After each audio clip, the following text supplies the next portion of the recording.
Programação para toda a família, diversão, cultura, informação culinária e muito mais. Acesse pelo YouTube e Facebook.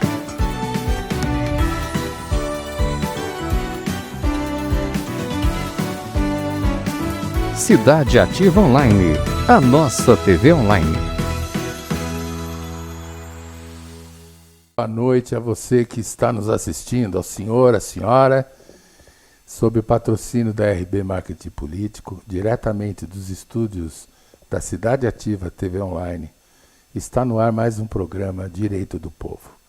O programa que se propõe a resolver, ou pelo menos responder as tuas dúvidas jurídicas no ar, ao vivo, no momento em que recebe a pergunta. Evidentemente, se a pergunta for um pouco mais difícil e não der para ser respondida instantaneamente, a gente se reserva o direito de responder mais tarde. Então, você que está nos assistindo, seja por onde for, YouTube, Instagram, seja, enfim, Facebook, escreva para a gente. Coloque para a gente a sua dúvida, vinte que a gente responda. Não vai atrás de conselho de amigo e de parente que diz, não, isso não vai dar em nada, não vai atrás disso, você vai tomar na cabeça, vai gastar dinheiro à toa, não faz isso, esse negócio de justiça é enrolado, enfim. Não é por aí, tá certo? Então, assim, e mesmo que você mande a nossa mensagem aqui, nós vamos encaminhar você para que você consiga um advogado de graça se for preciso. Porque eu não sei se você sabe, todo brasileiro, por regra constitucional, tem direito a um advogado de forma gratuita. Por isso você que muitas vezes não fica aí emagrecendo, fica aí perdendo o sono por causa de uma questão jurídica, normalmente familiar, enfim, separação, propriedade, casa, onde morar, o que fazer com o filho, etc, etc. Então, você fica com vergonha ou com medo de procurar um advogado, porque eventualmente pode não ter dinheiro para pagar um advogado, né? Então, você saiba que você tem o direito. Basta que você procure o fórum do seu município e o fórum certamente vai te indicar alguém. Ou então, por exemplo, aqui na Grande São Paulo, o que acontece é que o Estado de São Paulo tem convênio com a Ordem do Advogado do Brasil, a Ordem dos Advogados do Brasil, em cada município. Tem uma subseção da Ordem dos Advogados, da OAB, que tem convênio com a Defensoria Pública do Estado de São Paulo. Porque, veja, só aqui no estado de São Paulo tem mais de 500 municípios. Cada município tinha que ter pelo menos uma meia dúzia de defensor público. Defensor público é um cargo concursado, é um cargo público. Precisa prestar concurso, ganha muito bem. Tal. O Estado não tem dinheiro para isso tudo. Então o que eles fazem? Fazem convênio com a OAB. Né? Então o advogado da OAB, inscrito naquele município, faz um rodízio. Uma vez por semana, pelo menos nas cidades que eu conheço, uma vez por semana, a OAB abre as portas, não é, pela manhã, com um monte de advogado, num monte de sala, para atender as dúvidas das pessoas. Se realmente precisa de uma ação, se realmente precisa entrar com processo, ele vai pegar a procuração dessa pessoa, indicar para essa pessoa trazer documentos, levar no escritório dele e tal. Ele entra com processo, trabalha, e quem vai pagar esse trabalho jurídico ou judicial que ele vai fazer para quem o procurou na assistência social, não é? Vai ser o Estado de São Paulo. Então você tem esse direito. Portanto, procure, tá certo? Mas, enquanto isso, para pelo menos saber se você precisa ou não do advogado, manda sua dúvida para a gente, que a gente esclarece, tá bom? Então vamos lá. Como eu costumo fazer, eu costumo começar o programa citando algum caso, não é? que tenham me procurado, um caso que apareceu lá no meu escritório, enfim. E eu vou citar um caso aqui que apareceu e me deixou, enfim, com dó dessa senhora que veio me procurar como advogado, pedir um conselho. E a história dela é terrível. O que aconteceu? Ela casou com um fulano mais novo, não muito mais novo, mas suficientemente mais novo, 15, 16 anos de diferença, ela casou com esse fulano. Fulano divertido, bacana, super ativo, um cara que tem ideias de cria empresa, é empreendedor, etc, etc, etc, etc. Essa senhora, ela tem uma profissão boa, né? Ela ganha bem. E é assim, sabe, me dá um dinheirinho aí, preciso de um dinheirinho para fazer não sei o que na empresa. E ela foi marido, né? Tal. Conclusão. Eles investiram, compraram um imóvel, fizeram um monte de coisa tal, e aí ele se separou. Ela não aguentou mais, de tanta atrapalhada que ele fez, pediu a separação. Ela já está separada há 3 anos desse fulano. E ainda hoje recebe na casa dela citação de processos judiciais, de execução, de cobrança e tudo. Na separação dos dois, o que aconteceu? Um imóvel ficou com ele, né, e outro imóvel ficou com ela. Mas o imóvel que ficou com ela é mais valioso do que o imóvel que ficou com ele. Então ela tem que pagar uma diferença no cartório. E ela não tem esse dinheiro. Por que não tem dinheiro? Porque um monte de problema financeiro dele, de execução de banco, etc, etc, entra na conta dela. Por quê? Porque ela garantia, ela dava aval, né? Ela era avalista do ex-marido. E o marido não pagou nada, não pagou conta nenhuma. Então o imóvel dela está penhorado.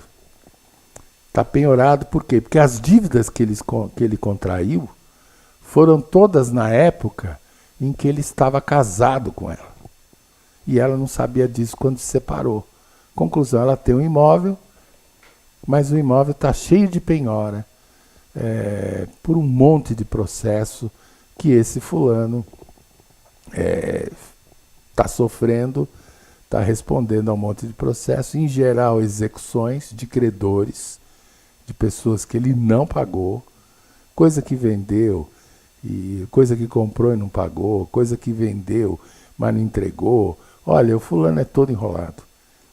E ela veio me procurar perguntando assim: doutor, é possível fazer alguma coisa para eu conseguir, pelo menos, salvar o que ficou do casamento para mim?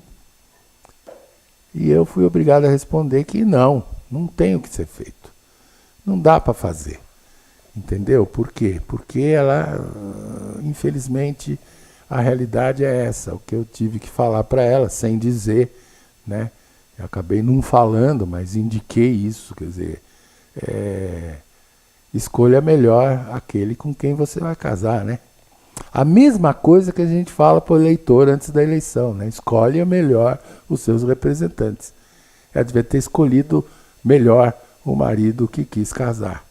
Muitas vezes na empolgação, o cara muito simpático, mais novo, divertido e tal, a mulher fica encantada. Mas eu vou dizer para todos vocês uma realidade.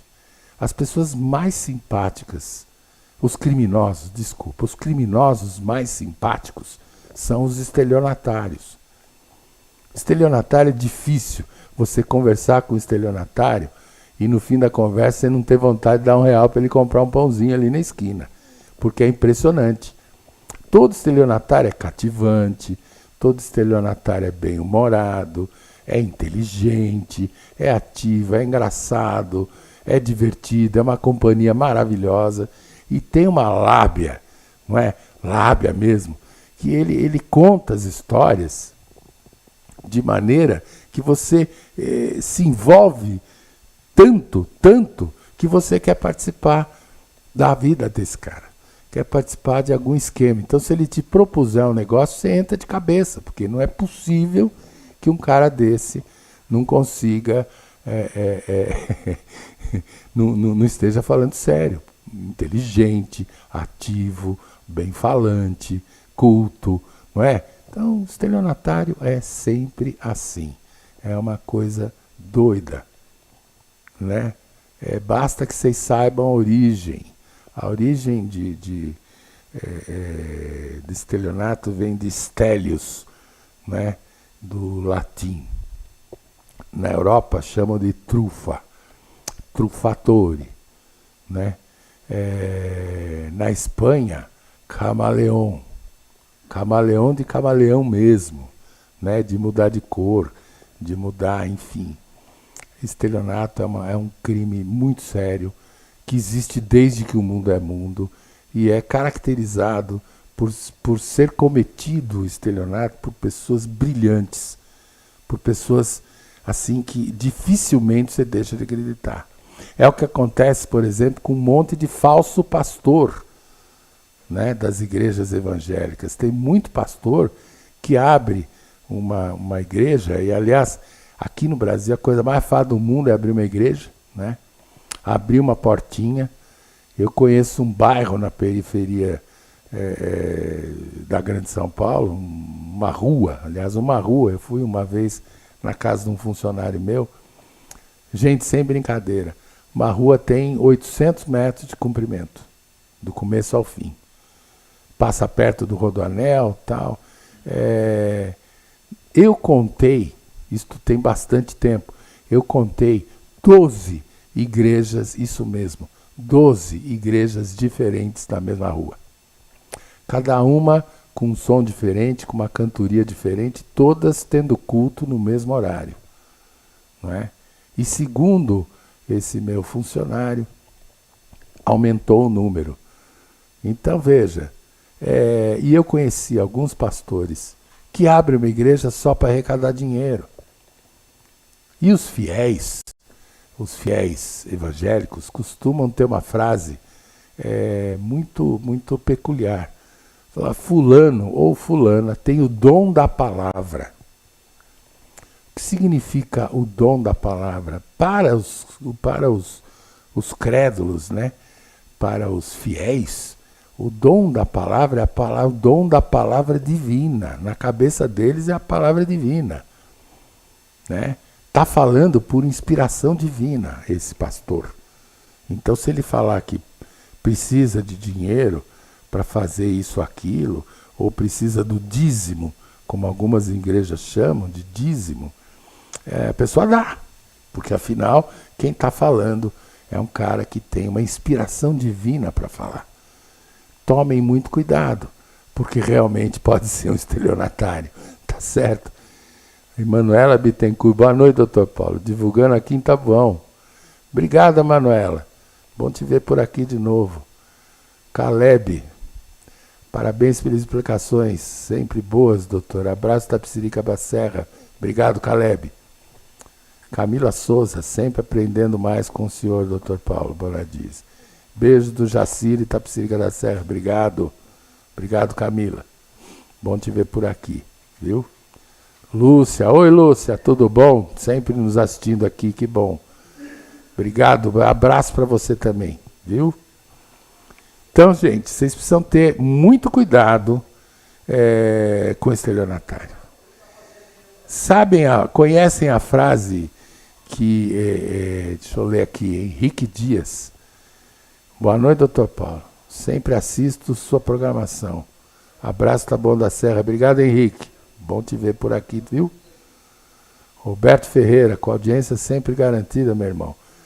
Dr. Paulo Bonadiz, melhor advogado do Brasil. Opa, ao vivo na TV Online. Abraço, meu irmão. Obrigado, Roberto. Abraço para você também. Ellen Soares, boa noite, doutor. Posso exigir que me concedam 30 dias após o vencimento do contrato de locação? Olha, Ellen, contrato de locação é sempre um problema, né? Pode pedir? Pode. Eles têm a obrigação de conceder esses 30 dias após o vencimento? Não. Agora, vamos por partes. Se você ainda está no imóvel, o contrato venceu, eles pediram o imóvel para você? Não é? Será que eles pediram? Falaram, nós não vamos renovar? Se eles falaram, nós não vamos renovar, beleza. O que você pode dizer, olha, eu vou sair daqui a 30 dias. Eu sei que não vai ser renovado, tal, mas daqui a 30 dias eu saio. Se você falar que sai em até 30 dias, seguramente você vai conseguir. Mas exigir você não vai poder. Tá? Por quê? Porque todo contrato tem regra.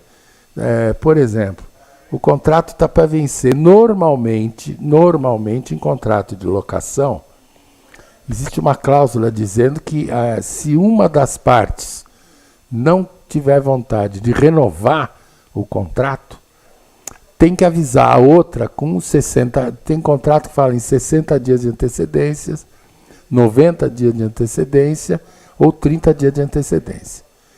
Então, digamos que ele tenha, esse locador, tenha mandado para você, Ellen, uma notificação dizendo, olha, eu não vou renovar o contrato. Tá bom, você não vai renovar o contrato. Tá bom, aí acabou o contrato, por exemplo, dia 30 do mês passado. Ou amanhã é o último dia do mês. Vai acabar o contrato amanhã, 31 de outubro. Aí você fala assim, olha, tudo bem, não vamos renovar, não tem problema, eu vou achar outra pessoa, mas eu vou sair daqui a 30 dias. Tudo bem para você? Claro que nesses 30 dias você vai pagar aluguel. Mas exigir na justiça isso? Não. Só se o contrato clausular, que é obrigação das partes, notificar, caso não queira renovar, e ele não tenha notificado e tenha verbalmente dito, olha, sai daí, porque eu não quero mais renovar. Então, se não houve notificação, como é a exigência do contrato, você pode exigir.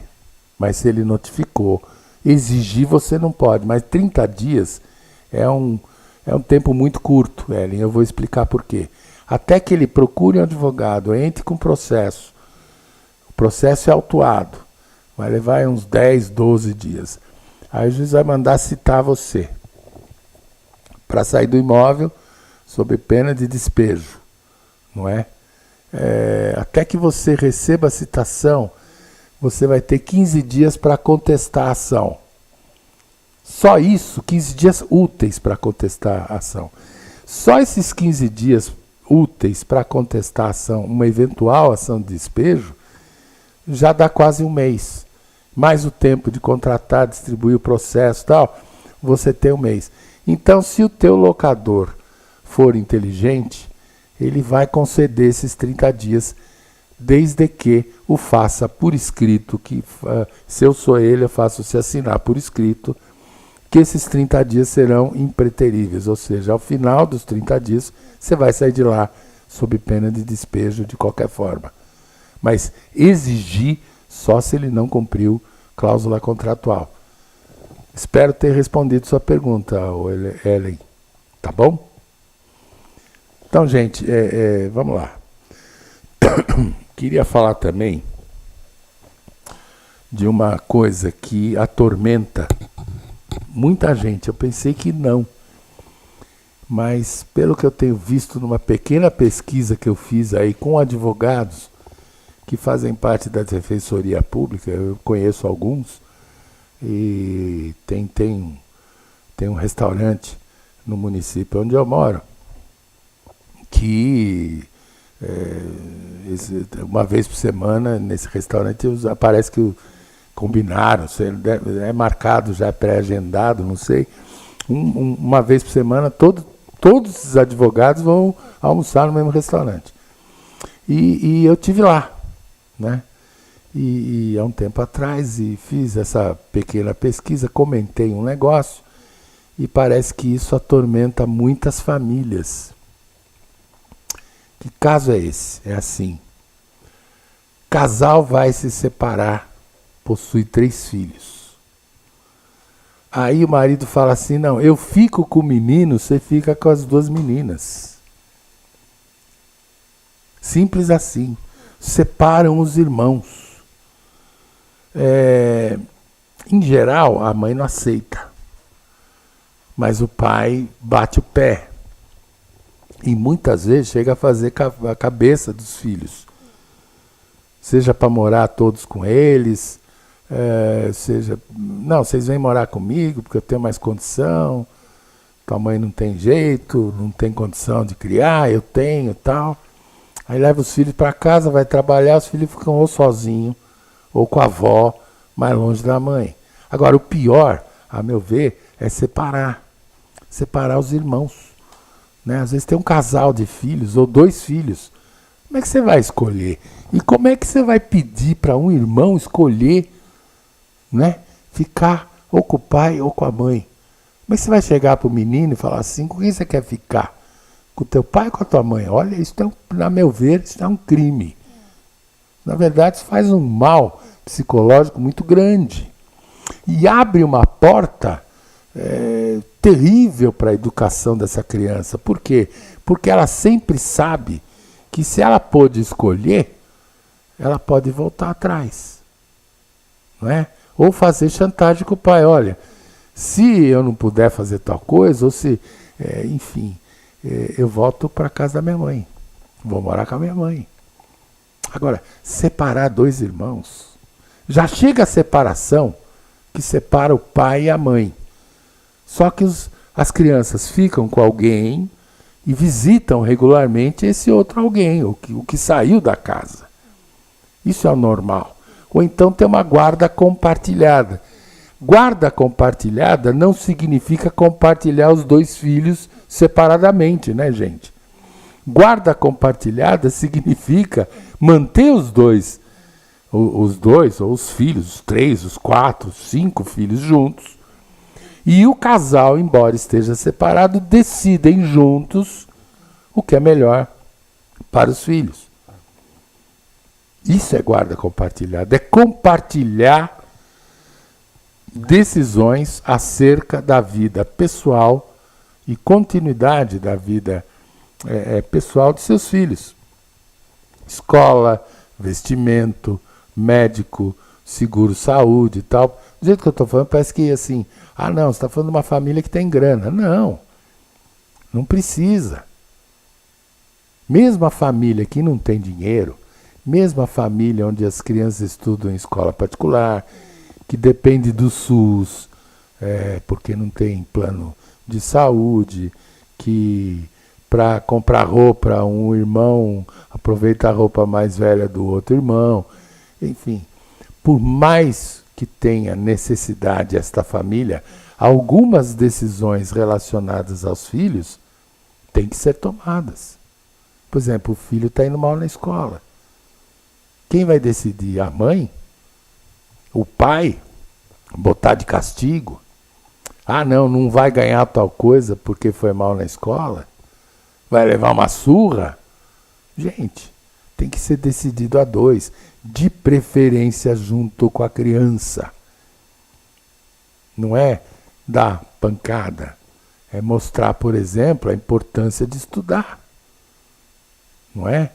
São muitos os pais pobres, separados, que criam fantasticamente com guarda compartilhada os seus filhos, sem que para isso tenham que separar os irmãos, porque por falta de dinheiro. Não é assim. Ser pobre não é sinônimo de ser idiota. Pobreza não é... Riqueza, gente, não é sinônimo de inteligência. Não é? Riqueza pode ser fruto de trabalho muito árduo, pode ser fruto de herança, é verdade, mas pode ser fruto de muita safadeza, de muita bandidagem. Tem muito cara do PCC podre de rico. Não é? Você vê um monte de bandido aí andando com carro importado, relógio de mais de 100 mil reais, e aí? Né? Significa que ele é inteligente? Não. Ele sabe ganhar dinheiro no crime, mas ganha dinheiro. Ganhar dinheiro não é sinônimo de inteligência. Tem muita gente muito inteligente que, por exemplo, nunca foi para a escola e se dá bem na vida. Não precisa ter muito para se dar bem na vida. Precisa ter paz de espírito e um cadinho de cultura. Tem muita gente sem dinheiro que lê bastante, que frequentou escola, que tem uma vida tranquila e que casa com alguém do mesmo nível. E criam, embora na pobreza, criam de forma fantástica os seus filhos, mesmo que estejam separados, com guarda compartilhada. Entenderam? É por aí, gente. O estúdio está me dizendo que nós temos que dar uma paradinha para os nossos comerciais. Daqui a pouquinho a gente volta, tá bom? Até já. Nós da Clínica Mesodonto estamos aqui para te atender da melhor forma. Estamos há 35 anos no mercado, atuamos em todas as áreas: pediatria, endodontia, fazemos clareamento, restaurações, implantes. Todas as suas necessidades vão ser atendidas aqui, com um tratamento humanizado, diferenciado, com conforto. Temos o diferencial de fazer cirurgias a laser, que não tem sangramento nem corte e uma recuperação muito mais rápida. Fazemos ortodontia com sistema Invisalign, fazemos frenectomias em bebês, todo tipo de tratamento que a sua necessidade requer. Temos 2 unidades, em São Paulo e na Granja Viana. Vem para Mesodonto.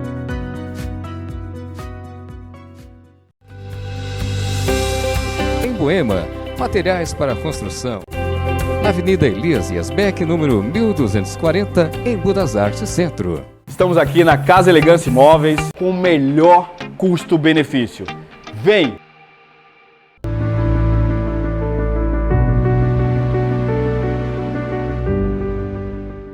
A VR Soldagem Industrial oferece serviços como estruturas metálicas, coberturas, portões, grades e reformas. Garante materiais de qualidade e instalação correta, planejamento e cumprimento no prazo determinado. Estruturas e acabamentos bem executados aumentam a valorização do imóvel. Saber que a obra foi feita por profissionais qualificados transmite confiança e elimina preocupações futuras. VR Soldagem Industrial. CNH suspensa ou cassada. Regularize e volte a dirigir. Assessoria Capão tem serviços como multas, transferência, laudo de vistoria, primeira habilitação, adição de categoria, reciclagem, recursos de multa, renovação CNH vencida, exames médicos. Assessoria Capão 11 94790 7071. Vivo e online, né? Enfim, mande a sua dúvida, como fez a Ellen agora há pouco, que a gente responde. Vicky, buenas noches, saúde a todos, muito obrigado, Vicky. Vicky nos ouve do Chile. Eu fico muito envaidecido, fico muito contente de saber que pessoas de outros países ouvem esse advogado aqui do Brasil, né, falar e dar conselhos jurídicos. Muito legal. Boa noite, Dr. Paulo Bonadis. Boa noite. Casa Beneficente Dr. Adolf Fritz. Para quem não sabe, a Casa Beneficente Adolf Fritz, Dr. Adolf Fritz, é um centro espírita que se eu falar isso, eles ficam bravos porque eles dizem que não é um centro espírita, mas é uma casa que faz cirurgia espiritual pelo espírito do Dr. Adolf Fritz. É o mesmo espírito que operava com o médium Arigó, muito famoso na década de 50 e 60, né? Chegou a trabalhar, a curar a filha do Juscelino Kubitschek, a curar algumas figuras famosas na época. O Arigó era um fulano muito simples, não é? Com pouco dinheiro, militante político, ele era de partido político e tal, mas muito humilde, na cidade lá de, se não me falha a memória, acho que era Congonhas, lá em Minas Gerais. Chegou a ser preso por prática ilegal da medicina, nunca recebeu nem um tostão, nunca receitou um remédio de farmácia, não é? E operava as pessoas, naquela época, operava as pessoas até com canivete, tesoura, canivete, faca, operava o olho. Há imagens reais, vocês que não conhecem, nunca viram, nunca ouviram falar, procura aí no Google, Arigó, e veja as imagens que são chocantes. São imagens muito impressionantes dele operando catarata, o olho de uma pessoa com um canivete, entendeu? Da pessoa em pé. Não sai uma gota de sangue e a pessoa fica acordada e não sente nada de dor. Hoje em dia o Dr. Fritz já não opera usando instrumentos de corte, muito raramente ele faz um corte. Hoje em dia, se fizer um cortezinho só com autorização do próprio assistido, e ele opera muita gente lá. A Casa Beneficente Dr. Fritz funciona a cada 15 dias aos sábados pela manhã, não é? O trabalho começa às 8h30 mais ou menos, e se estende até mais ou menos 1h da tarde, por aí. Então você que tem algum probleminha de saúde e queira fazer aí um tratamento, ou a medicina normal não está resolvendo, vai dar uma chegadinha lá, independentemente da sua religião, né? Lá se atende católico, evangélico, espírita, umbandista, candomblessista, budista, né? Zenzista, enfim, lá entra quem tiver fé. E eu próprio frequento a casa, trabalho na casa com muito orgulho e tenho visto coisas do Arco da Velha acontecer lá, né? Eu vi gente chegando lá de cadeira de roda, e depois de 2, 3 idas lá, 2 ou 3 sessões de tratamento com o doutor, ou seja, 3 sábados depois, a pessoa sair andando. Eu vi ele tirar um tumor da barriga de uma pessoa. Eu vi, mostrou, isso tudo tem gravado. Na casa há várias pessoas que chegam a levar exames de imagem, onde volta lá, eu estou com câncer, tal, vai no médico, o médico fala, não, vai precisar de um exame, a pessoa fica apavorada, vai no Dr. Fritz. Volta no médico, faz um exame, e no exame que ele faz no médico, aparece a cirurgia espiritual que o Dr. Fritz fez, com ponto, com gaze, com, enfim, uma redinha, é uma coisa doida. Isso tudo está documentado, gente. É muito bacana. Se vocês tiverem como, vai por lá. Paulo Gomes, boa noite, meu amigo. Boa noite, Paulo. Xará, né? Grande nome seu. Muito bom esse nome aí. Gosto muito desse nome. Stephanie Pereira, aqui em Porto, Portugal. Seguindo, acompanhando o seu Dr. Paulo Bonadies. Beijos a todos no Brasil. Obrigado, Stephanie. Muito legal ver você aqui de novo. Valdir Soledade, boa noite, Dr. Paulo. Boa noite. Tudo bem com você, Valdir? Bom te ver por aqui, viu? Então, gente, assim... eu estava falando aqui, né, da guarda compartilhada, né, e que a regra hoje é a guarda compartilhada. Essa regra não é antiga, não. Isso cresceu, essa regra, ela se instituiu na legislação brasileira a partir do ECA, o Estatuto da Criança e do Adolescente, né? Foi a partir dali que a regra hoje é a guarda compartilhada, né? Antes não, antes aparentemente a regra, costume, né? As crianças ficam com a mãe, e o pai dá salário. Hoje em dia não.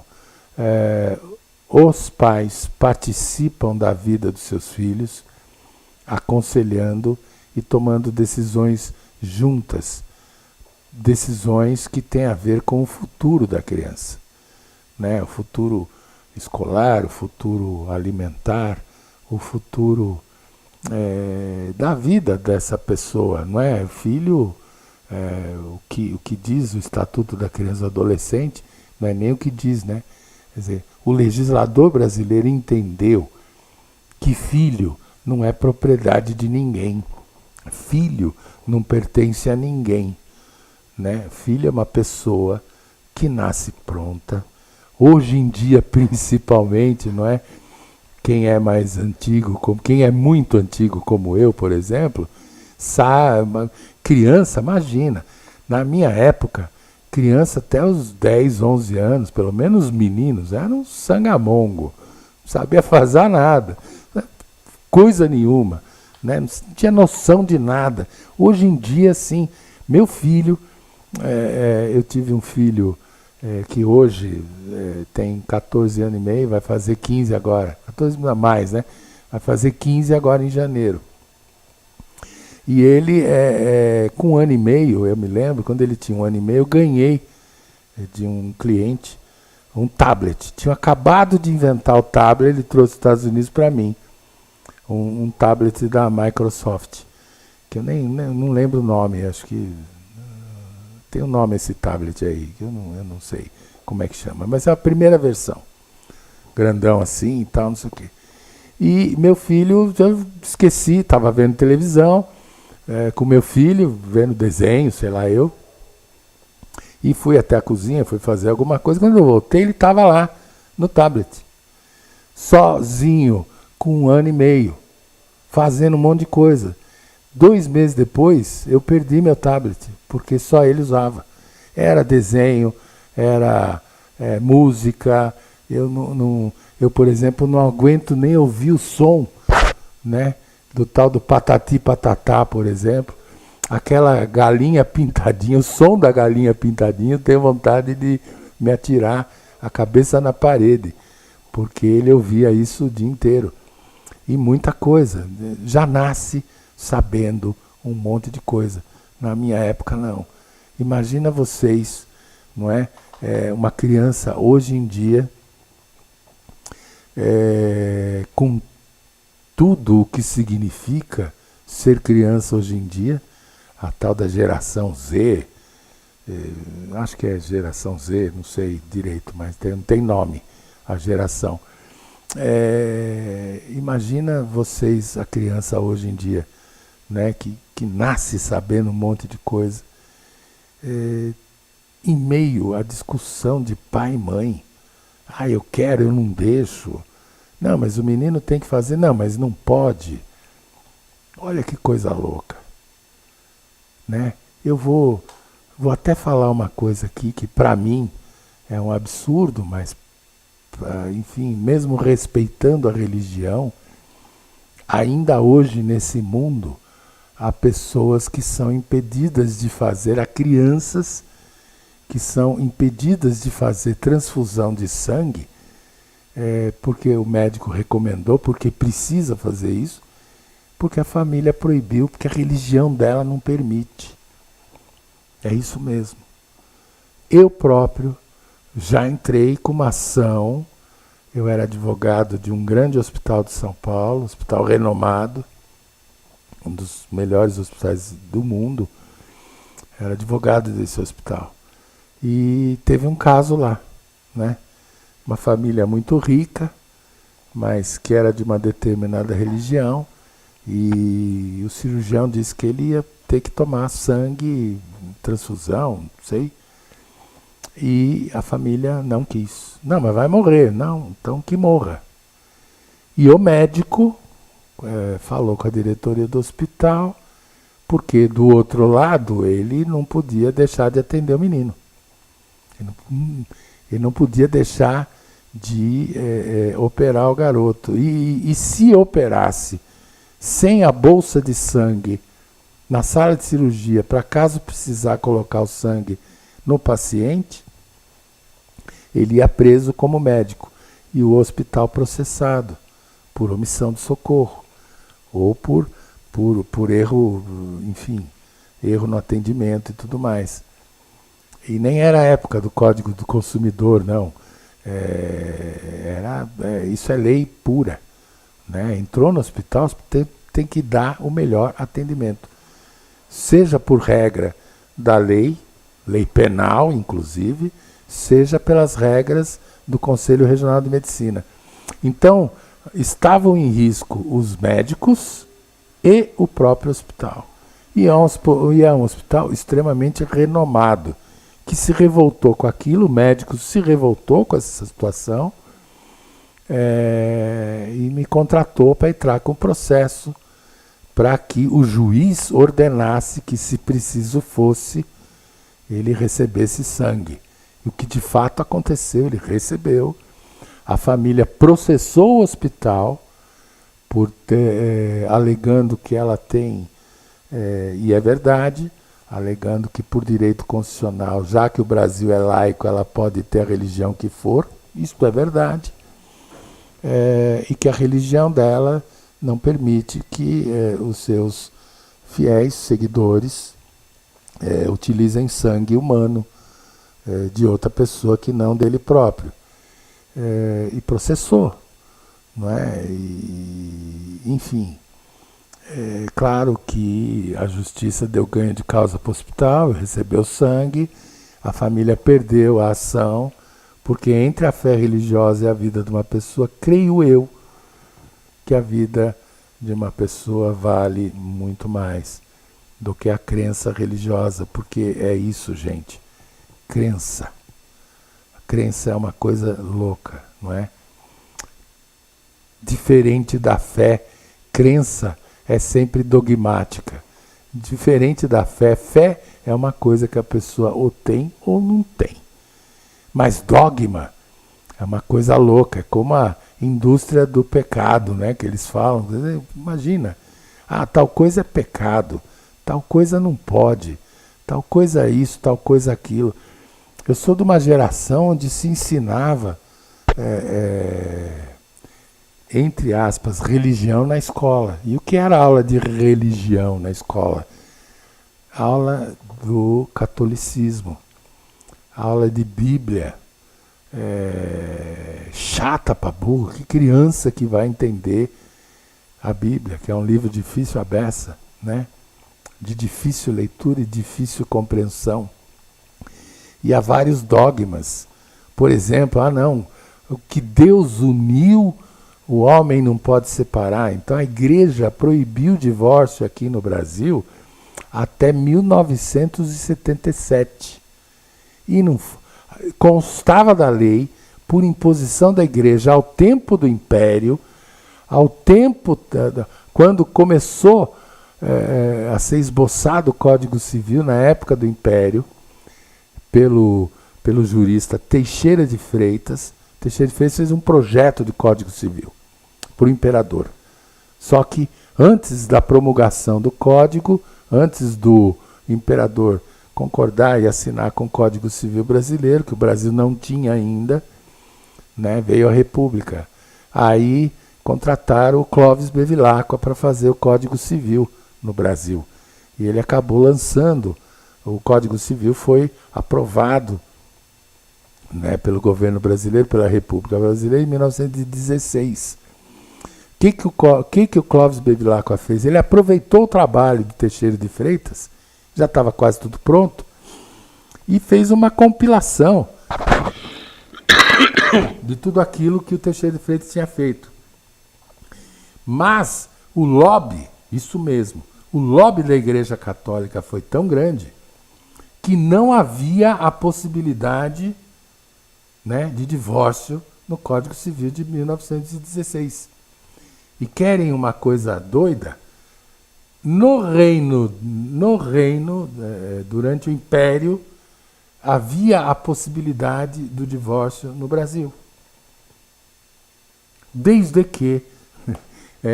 e eu vi um processo desse, datado de 1834. Eu vi esse processo em Goiás, gente, na cidade de Cavalcante de Goiás.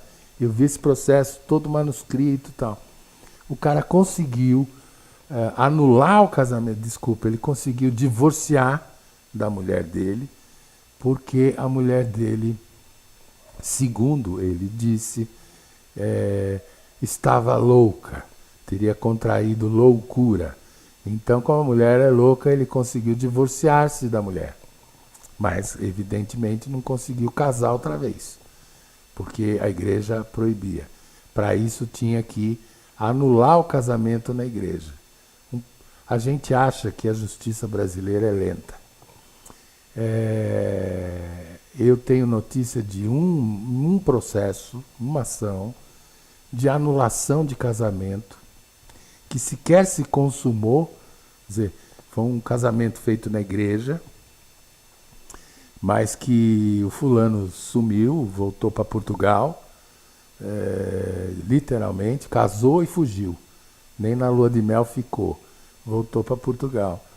E a noiva entrou então na igreja com um processo canônico para anular o seu casamento. Esse processo demorou 23 anos. Ela só conseguiu anular o casamento na igreja depois de esse tempo todo. Vejam vocês que absurdo. Por quê? Porque o que Deus uniu, o homem não separará. Isto, gente, é dogma. Isto é crença. Isto é não poder dar sangue a uma pessoa que precisa na sala de cirurgia. Isso tudo é dogma. Isso não é uma grande besteira.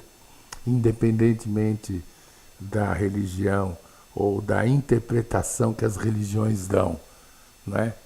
Deus é um só.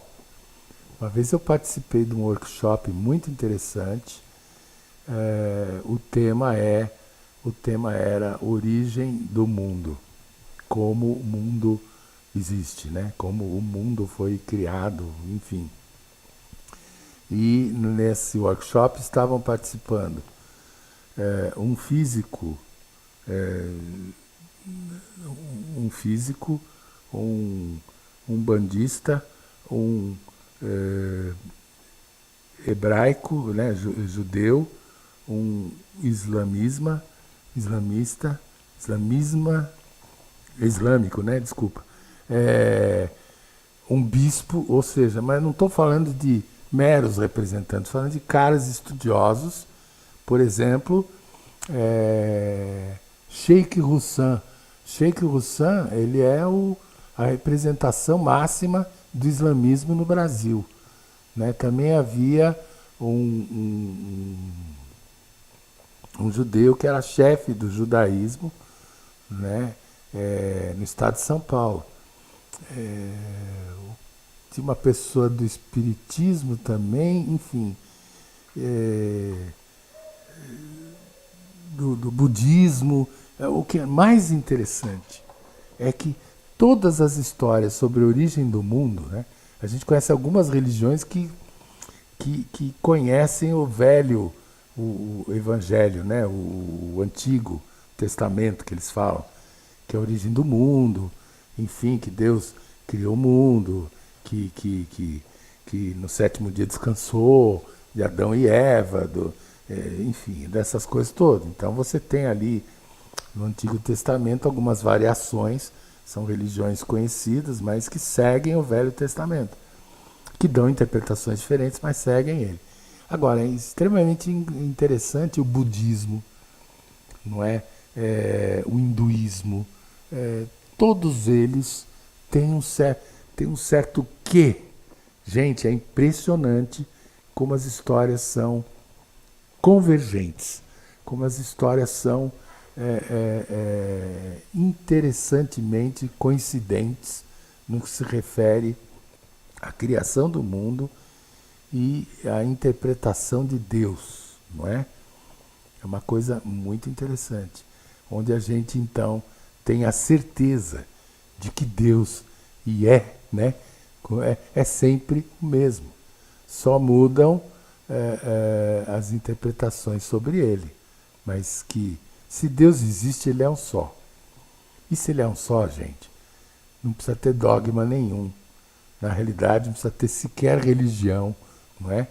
Para acreditar em Deus. Né? Tem gente que fala, eu sou agnóstico. O que significa ser agnóstico? Não, eu não tenho religião, eu não acredito em Deus. Beleza. Então, um cara que não acredita em Deus. Mas eu conheço um agnóstico que na hora do apuro fala, ai meu Deus, e fica desesperado, ele não sabe rezar, mas ele precisa pedir para algo maior que ele, porque ele próprio não acredita no que está acontecendo com ele, não é? Enfim, gente, já falei muito, já divaguei muito, já fui para muitas áreas que não são minhas, mas uma coisa eu posso dizer para vocês, se vocês conseguirem procurar a casa beneficente do Dr. Fritz, vocês não vão se arrepender. Tá bom, gente? Até quarta-feira que vem, se Deus quiser, fiquem com Deus. Cidade Ativa Online, a nossa TV online.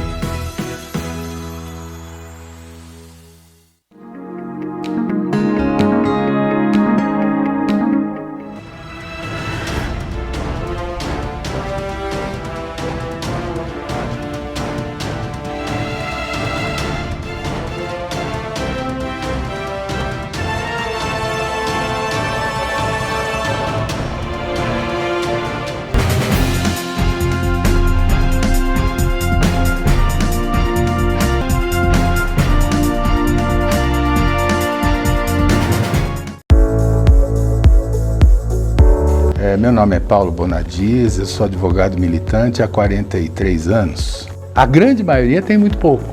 São muitas as questões. Se pode registrar o filho em nome só da mãe. Essa burocracia aqui no Brasil tem que terminar. A hora do sucesso. E meu amor é imenso. A falar de amor. Olá pessoal do Japão Show. Estamos trazendo o Japão mais perto de vocês. Arigatou gozaimasu. Yoroshiku onegai itashimasu. Então vem, eu tô apaixonado, que eu tô desesperado, pensando em você.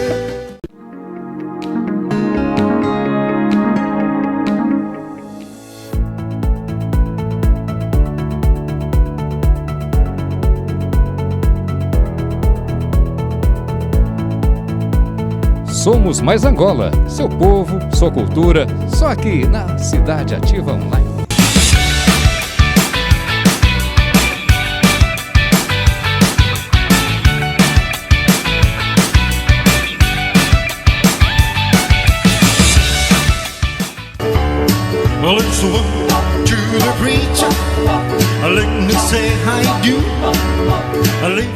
Eu agradeço mais uma vez essa oportunidade.